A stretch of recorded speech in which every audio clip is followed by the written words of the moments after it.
Hello दोस्तों, मैं चंदा आपका स्वागत करती हूँ अपने YouTube channel Hindi academy with doctor चंदा में। दोस्तों, आज हम बात करेंगे आधुनिक काल के एक महत्वपूर्ण कालखंड द्विवेदी युग के बारे में। आज के इस व्याख्यान में हमारी चर्चा के मुख्य बिंदु होंगे। पहला है नामकरण, दूसरा है युगीन परिस्थितियां, तीसरा है द्विवेदी युग मंडल के कवि और चौथा होगा युगीन प्रवृत्तियां। सबसे पहले हम द्विवेदी युग के नामकरण की बात करें तो 1900 से 1918 का समय जो ईस्वी में है वो हम द्विवेदी युग के नाम से जानते हैं। द्विवेदी युग में द्विवेद महावीर प्रसाद द्विवेदी के नाम पर यह युग पड़ा है। महावीर प्रसाद द्विवेदी का जो अपना व्यक्तित्व था वो इतना प्रभावशाली और वैविध्यपूर्ण था कि पूरे युग को ही उनके नाम से संबोधित किया गया।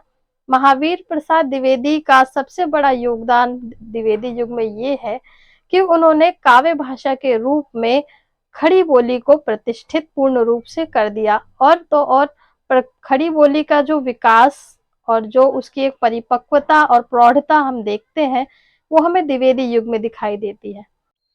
दोस्तों, द्विवेदी युग की परिस्थितियों पर अगर हम बात करें तो द्विवेदी युग की जो परिस्थितियां हैं वो औपनिवेशिक भारत का समय है। इस समय 1857 की क्रांति के बाद भारत में जो एक स्वाधीनता संग्राम की चेतना थी उस और जो नव जागरण की जो चेतना थी वो पूर्ण रूप में परिपक्व हो रही थी और व्यापक स्तर पर लोगों में फैल रही थी।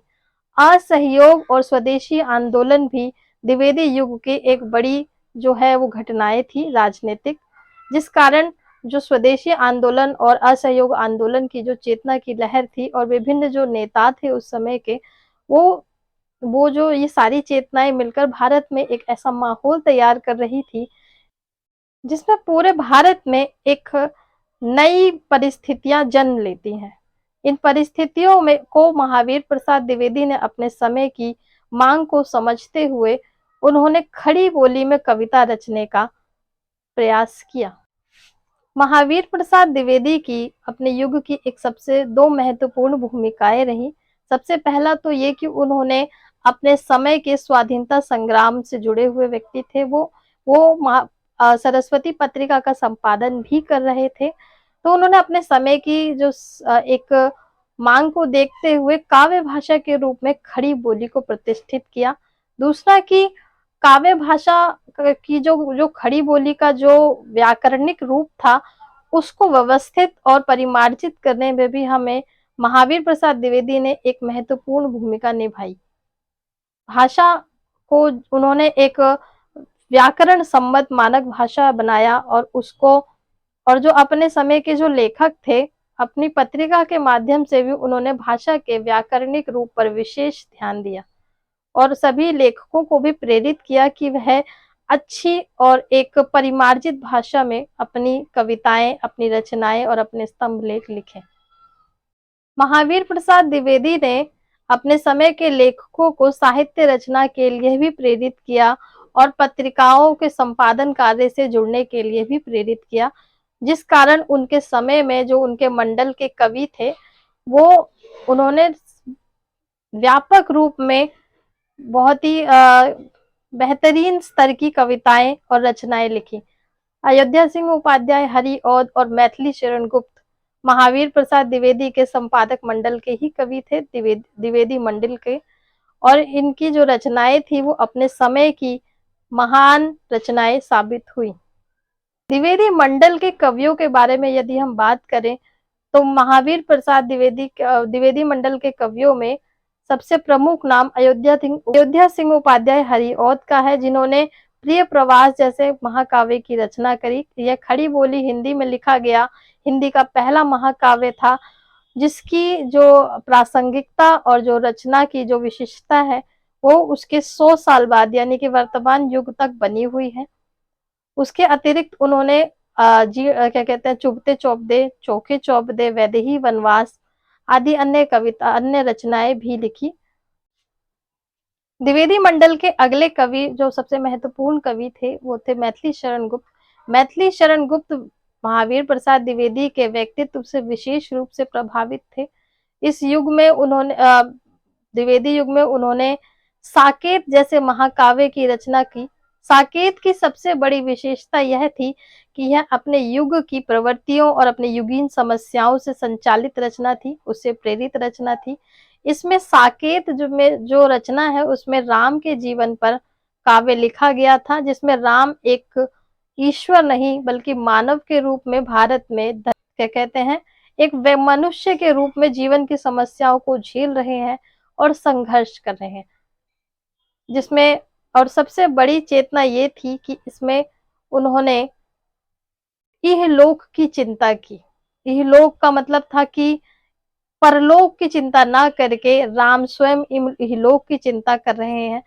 और वो उस इसमें साकेत की एक प्रमुख कविता भी थी कि संदेश नहीं मैं स्वर्ग का लाया, भूतल को ही स्वर्ग बनाने आया। इसका मतलब कि अब लेखक जो है वो भूतल को ही यानी कि इस धरती को ही स्वर्ग बनाने की बात कर रहा है, जो कि सीधा सीधा एक संकेत था कि इस अब वर्तमान भारत की जो स्थितियां हैं उसको बदलने का समय आ गया है।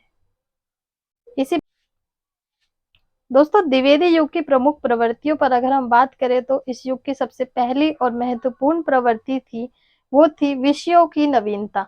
महावीर प्रसाद द्विवेदी ने महावीर प्रसाद द्विवेदी ने कविता के विषयों को बहुत विस्तार दिया और उन्होंने कहा कि यमुना किनारे केली कौतूहल का अद्भुत वर्णन बहुत हो चुका। चींटी से लेकर हाथी तक, राजा से लेकर भिक्षुक तक, पर्वत से लेकर अंबर तक और सभी भिक्षुक मजदूर जितने भी दुनिया में विषय हैं उन सभी पर कविता हो सकती है। इसलिए इस युग में कविता की जो पुरानी परिपाटी के विषय थे उनसे अलग जनता की समस्याओं पर कविताएं लिखी गई। दूसरी महत्वपूर्ण प्रवृत्ति इस युग में थी वो थी साहित्य के उद्देश्य पर बल। महावीर प्रसाद द्विवेदी ने साहित्य को आम जनता के जीवन से जोड़ा और आम जनता की समस्याओं को साहित्य में उतारने की अपने मंडल के कवियों को प्रेरणा दी, जिसमें जैसा कि मैथिली शरण गुप्त स्वयं लिखते हैं, रंजन ही नहीं कवि का कर्म होना चाहिए, उसमें उचित उपदेश का भी मर्म होना चाहिए। यानी कि कविता जो है वो अब केवल मनोरंजन का साधन नहीं है बल्कि वो लोगों को एक उपदेश देना और चेतना और जागरूक बनाने का साधन भी थी। इसी तरह मैथिली शरण गुप्त अपनी प्रमुख रचना भारत भारती में लिखते हैं कि हम कौन थे, हम क्या है, क्या होंगे अभी, आओ मिलकर विचारें ये समस्याएं सभी। इस प्रकार जो साहित्य है उसका उद्देश्य लोगों की समस्याओं को और लोगों की एक व्यापक जन चेतना को एक बड़े समूह तक पहुंचाना हो गया था। दोस्तों द्विवेदी युग की एक तीसरी महत्वपूर्ण प्रवृत्ति थी वो थी राष्ट्रीयता की नवीन अवधारणा। द्विवेदी युग में राष्ट्रीयता की एक नई अवधारणा विकसित हुई। युग में राष्ट्रीयता की नई सांस्कृतिक व्याख्या हुई। स्वदेशी आंदोलन, असहयोग आंदोलन इस युग में चरम पर थे। आंदोलन भी अपने पहले चरण को पार कर चुका था। इस समय जो क्रांतिकारी थे वो अपने प्राणों की आहुति देने तक से पीछे नहीं हट रहे थे। इसलिए इस काल में देश प्रेम परक रचनाएं लिखी गई, जिसमें नाथूराम शर्मा शंकर लिखते हैं कि देशभक्त वीरों मरने से नेक नहीं डरना होगा, प्राणों का बलिदान देश की वेदी पर करना होगा। इसी प्रकार एक अन्य कवि लिख रहे हैं कि क्षत्रिय उठो अब कुयश की कालिमा को मेट दो, निज देश को जीवन सहित तन मन धन भेंट दो। तो इस तरह की जो प्रेरणा परक और बलिदान परक जो कविताएं थी वो इस युग में लिखी जा रही थी। इसी प्रकार मैथिली शरण गुप्त अपने कविता जयद्रथ वध में लिखते हैं कि अधिकार खोकर बैठना यह महादुष्कर्म है, न्यायार्थ अपने बंधु को भी दंड देना धर्म है। इस प्रकार जो एक इन कविताओं से जो एक परिवेश जन्म ले रहा था वो राष्ट्रीयता की एक नवीन अवधारणा को जन्म दे रहा था। तो दोस्तों इस प्रकार हम देखते हैं कि द्विवेदी युग जो है अपने आप में किस प्रकार एक महत्वपूर्ण अध्याय बनता है। इस युग में खड़ी बोली काव्य भाषा के रूप में प्रतिष्ठित होती है। इस युग में स्वदेशी आंदोलन, असहयोग आंदोलन के कारण जो एक जन चेतना समाज में फैल रही थी, इस युग की कविता ने इसको और अधिक व्यापक स्तर पर फैलाया और दो लोगों में एक व्यापक जन चेतना को प्रसारित किया। दोस्तों, वीडियो कैसा लगा आप मुझे कमेंट करके जरूर बताइएगा, और वीडियो अच्छा लगा हो तो इस वीडियो को लाइक कीजिएगा और चैनल को सब्सक्राइब कीजिएगा। मिलते हैं अगले वीडियो में।